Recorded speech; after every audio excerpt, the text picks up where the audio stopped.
Well, hello there, and if you're looking for good news, I'm afraid there's very little in the weather today. As you can see down here near the Bay of Buffalas, we've got some on-sweeping wind currents which are going to bring rain. What does that mean for the Enedwaith? Well, it means that you're going to get wet, doesn't it? Now, shifting over to Rohan, the mountain range here at southern Gondor just blocks out all of that cold air from the bay, and what it means is hot Rohan. Fangorn, you can expect temperatures in the upper 20s, maybe even 30s. Don't know if you want to wear your armour for that, but your horses certainly will appreciate it. Now, of course, sweeping south, we've got the Allied armies as they're making their way towards Mordor. Yes, that's how you pronounce it. I've been reliable. Oh, I've just heard there's a giant battle conflagration happening over here. Aren't they happy that it's going to be clear and sunny skies? Meaning those archers have just got so much range to their weaponry. Good luck, boys. Give them a thrashing. Now, on other news, we pass over to Mithranwe for an update on that Battle of the Five Armies.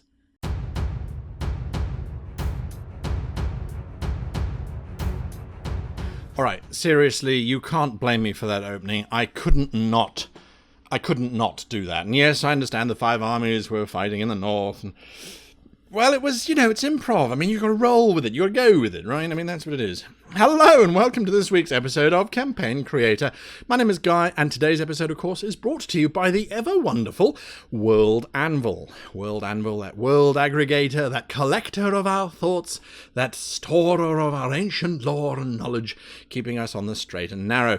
Certainly, I think Tolkien himself would have greatly appreciated having something like World Anvil around when he was composing The Lord of the Rings, keeping track of all the history and the data. I mean, there's just so much.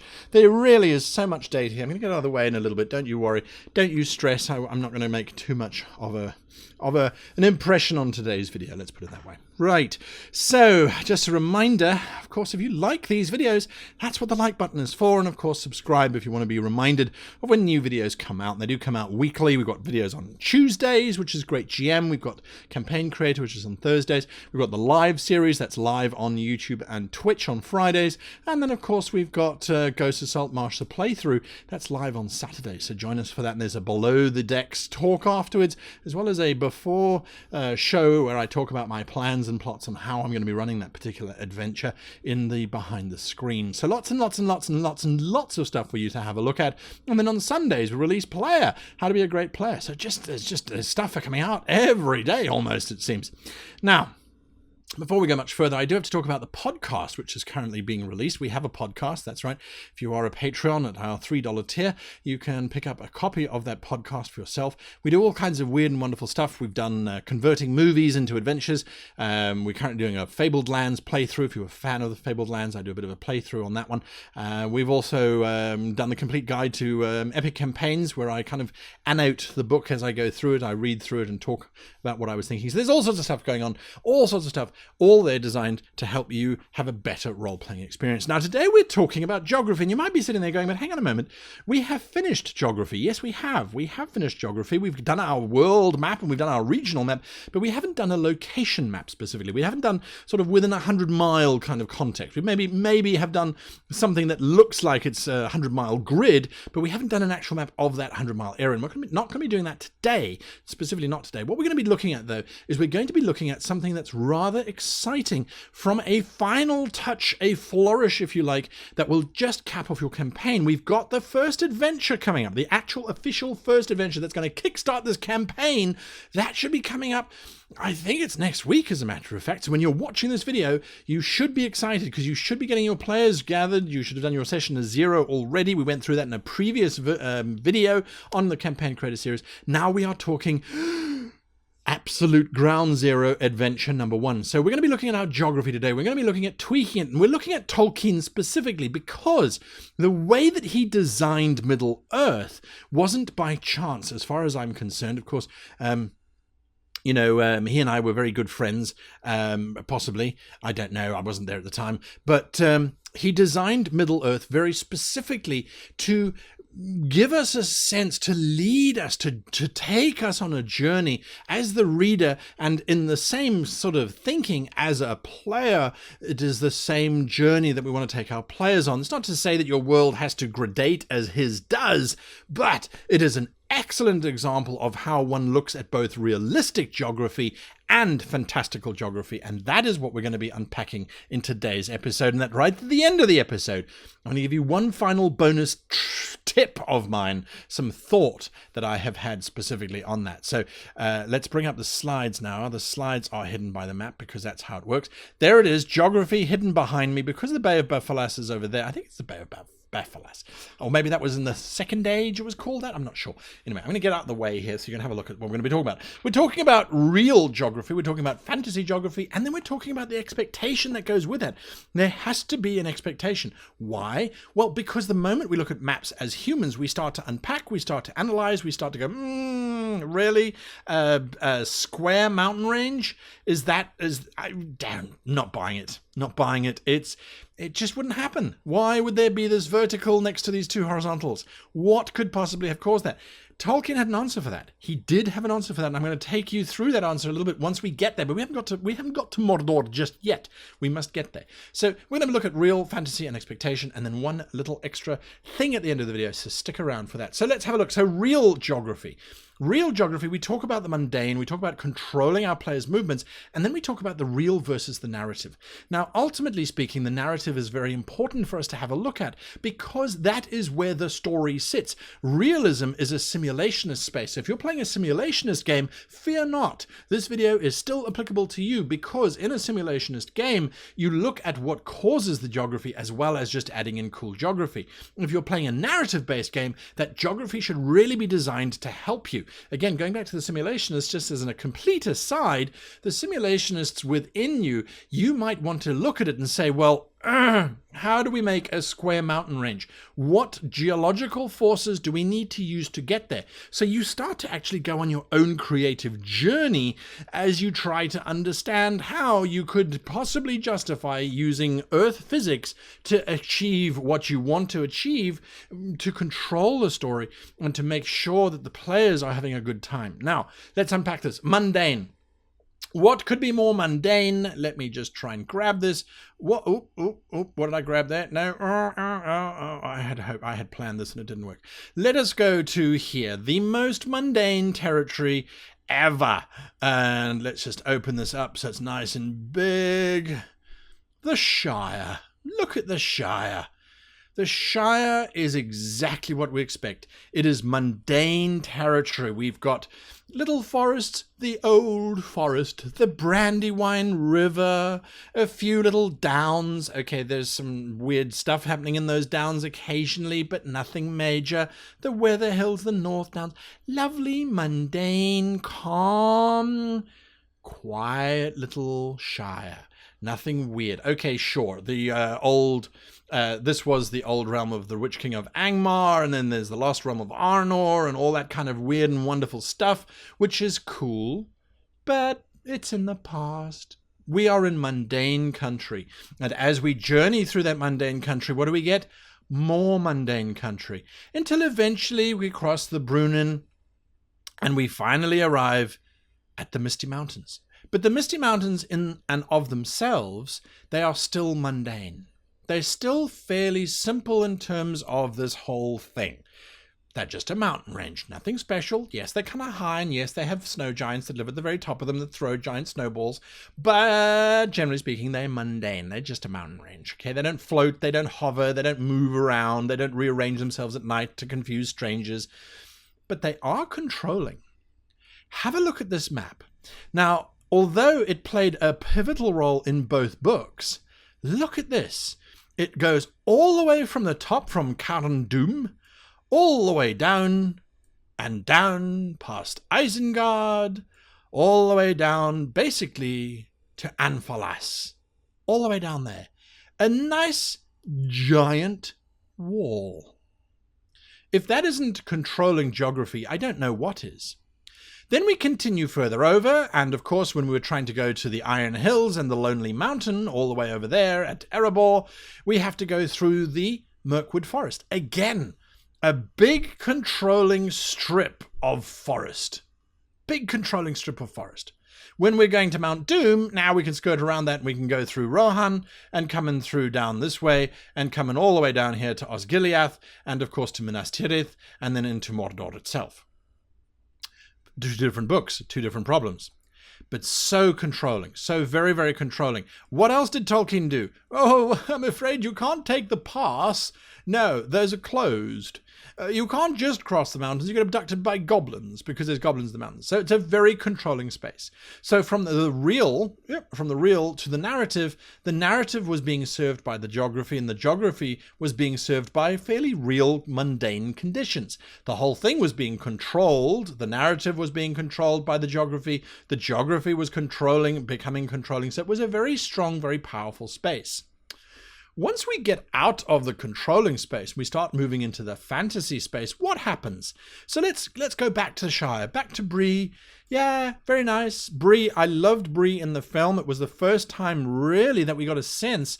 Okay, Willow did it to a little degree, but in Bree we got the sense that there was a bar counter for the hobbits and halflings and dwarves, and there was another bar counter for the humans and the taller folk. I really like that about Bree, but that's a complete aside. Again, happy, nothing particularly terrifying. The forests that are surrounding them have got nothing in them. The ringwraiths don't count. There is simply...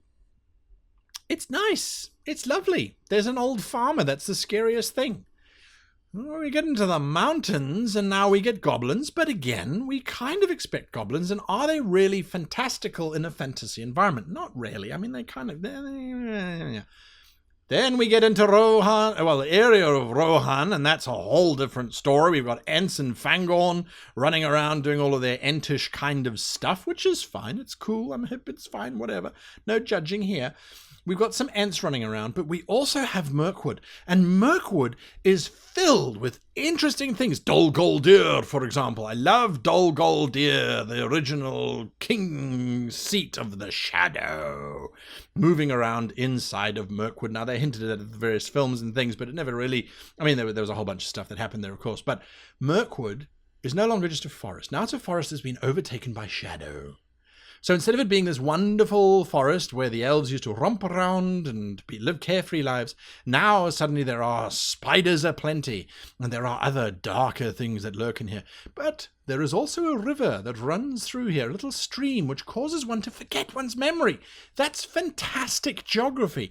That is terrifying geography. Now, I don't mean it's fantastic as in it's a brilliant idea. I think as a river, it's interesting, but all the deer wandering around, it's like, what am I doing here? I don't remember. Where's my mother? I don't know, Bambi. I didn't even know your name's Bambi. Whatever.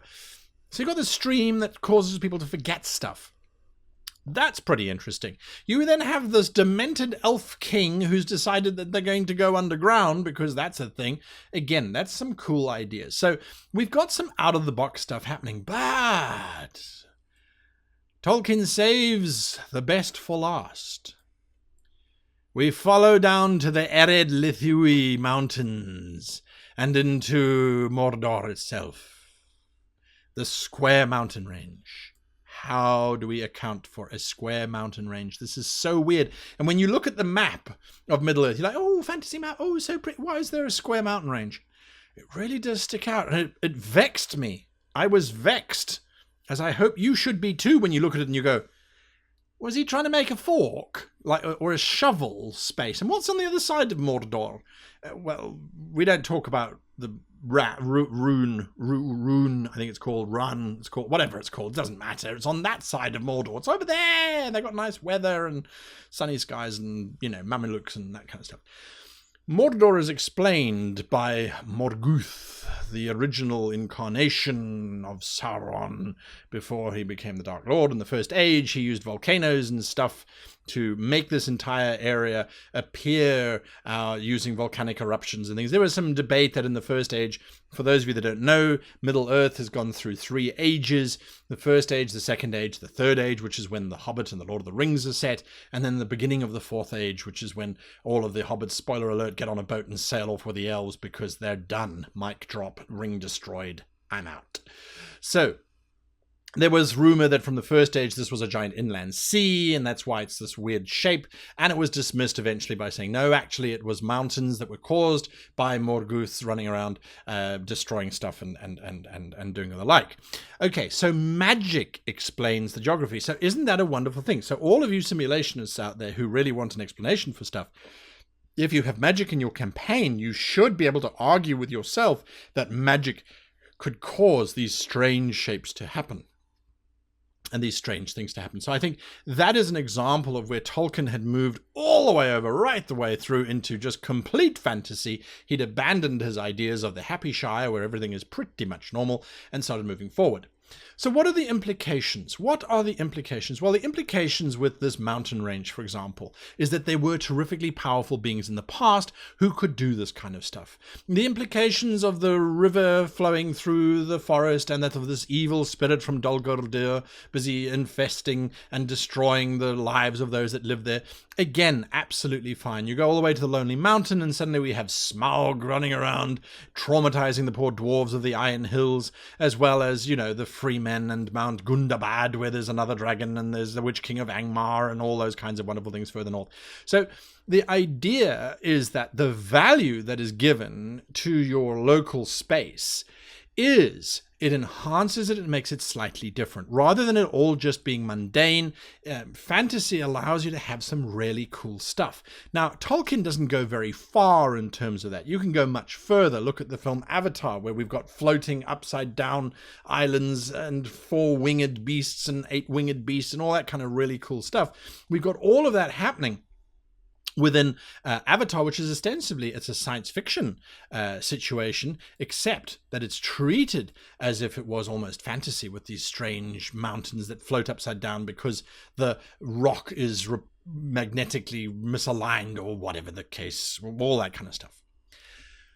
So now we've got all of these ideas. We've got real geography, and we've got fantasy geography, and we're looking at it in our little local space. So on the world map that you designed and that we worked through previously, almost, it feels like hundreds of videos ago, but it was actually only about 10 or 15, we go, okay, good. So we've got our world map. Now we've got some interesting geography that we can pepper in here.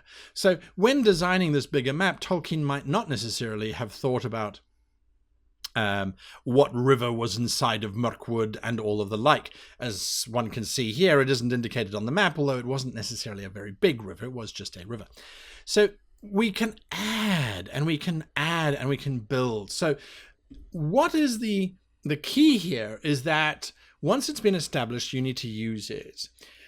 You need to create a supporting narrative. Now, what's a supporting narrative? A supporting narrative is where there are implications.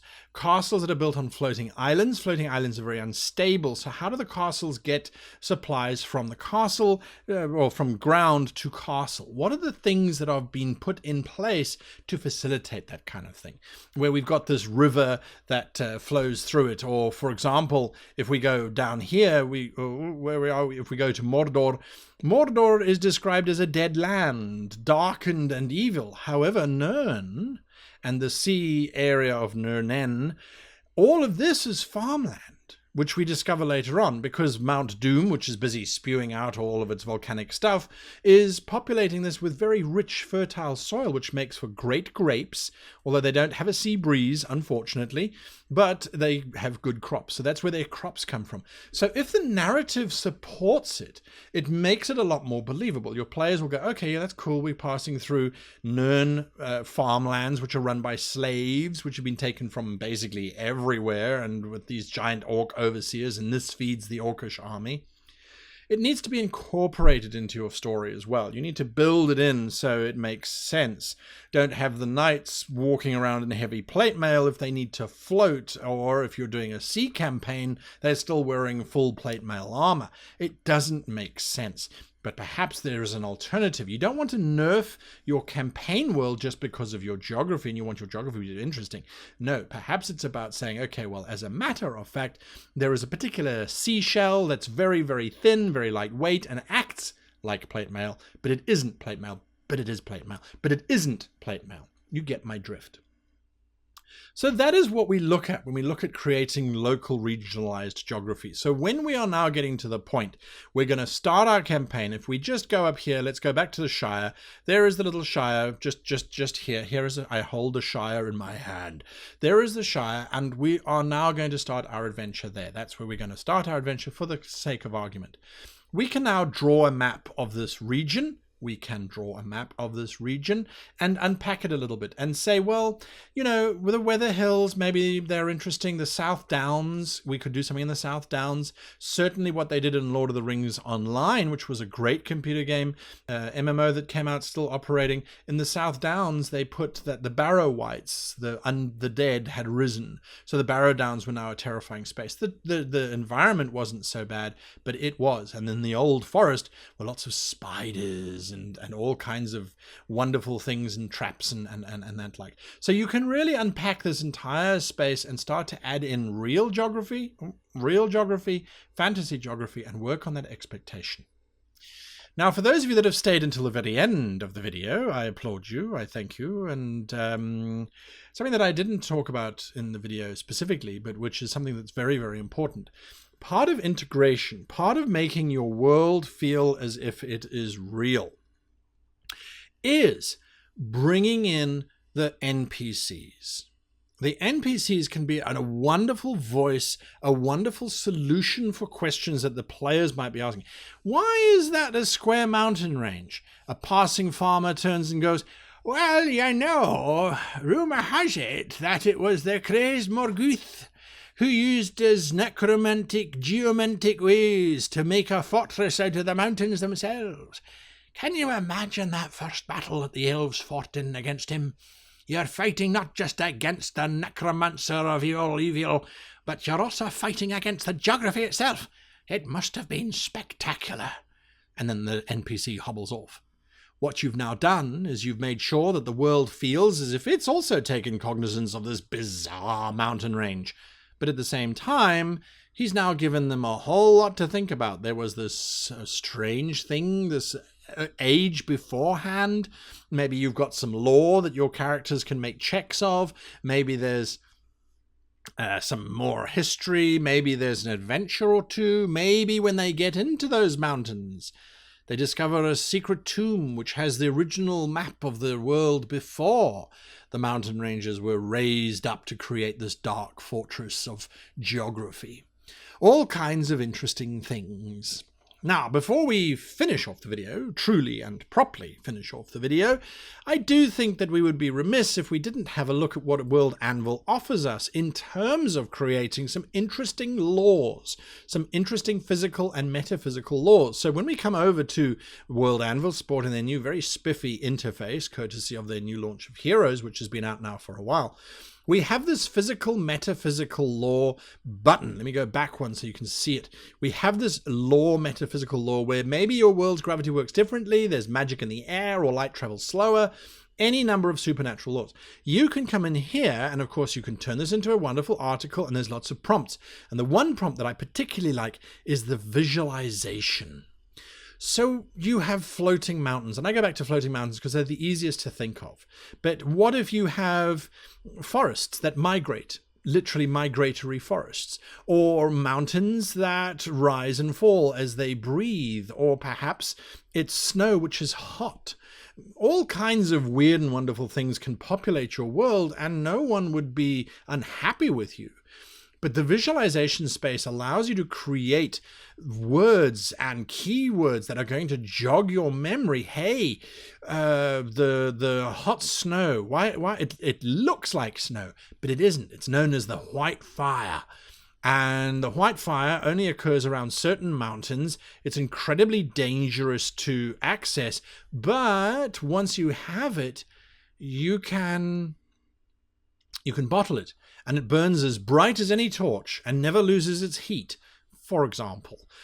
So this is a great little template area to add in some detailing on your map. Again, we can create an article here, link it through to our primary map, and then describe it. So let's say we have the moving trees, the forests that move around, because what they're trying to do is entrap wary or unwary travelers within them. We could create this forest here. We could go to the map that we have.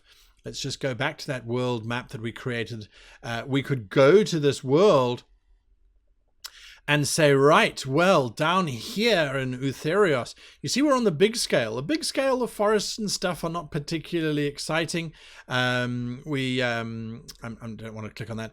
The forests are not particularly detailed. So we go, okay, cool. Let's go into Utherios itself. This is our regional map. This is what I was talking about. I've pinned it with all of the different cities and things around.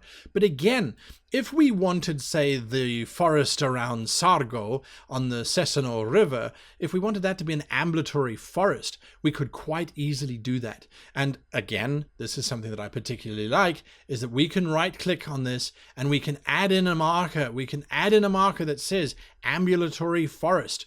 I even particularly like the fact that we could go down here and I think we can actually find, forest, F-O, you twit, forest. We could put it in green so the marker turns into this little green marker of a forest. And so we can populate that. So how exciting now is it to explore this space? And we say, okay, well, it's an ambulatory forest. So I didn't want to make another marker. It's an ambulatory forest. So it walks from Sargo to Ideo. Now, how do we make that feel real? Well, what if certain villagers in Sargo had learned that they could build tree houses in these ambulatory trees and then journey with them across towards Ideo? And they could get free transportation. They don't need to take the road to Vesu or via Nakastis. They can just go all the way to Ideo across the Great Plain near the Erenios March. Just head that direction. So they start to incorporate it. What that does is it makes it feel as if it's always been there. Why do they walk? I don't know. Perhaps they like the waters that Juliendi Lake give them when they get there. But once there, they realize that they miss the Sisano River's sweet flavor, and so they walk back. Who knows? Why do trees walk? And certainly the more important question is, why did the trees cross from the one side of the road to Vesu to the other? Mysteries unknown. Anyway, World Anvil certainly does provide us with all these wonderful opportunities, and we can just create these markers and temporarily create the posts so we can go back and fill them in as we so choose as we get there. So we're going to choose, just to finish off this very long video, but just to finish it off, wherever we choose to start, wherever our adventure one, which is looming, wherever we choose to begin our game, we can now go in and we can create a closer map. Let's just choose one grid. Let's choose the Sago area. So we have the city in the bottom corner. We've got maybe Ideo up here, just on the edge of the map. But we've got this whole territory. Now these blocks, I think these blocks are each, let's see, each block is about almost 100 miles in length. So that's a 100-mile by 100-mile block. That's a huge amount of space for us to explore in and to go wandering. 100 miles by 100 miles. That's lots of territory that we can fill in that the map at this scale still doesn't have. So we haven't yet finished mapping out stuff. We really haven't. There's so much more that we can do as we go in and as we move through.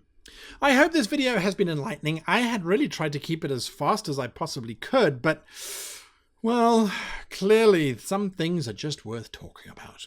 Until next week, I wish you and yours the very happiest of campaign cartographing.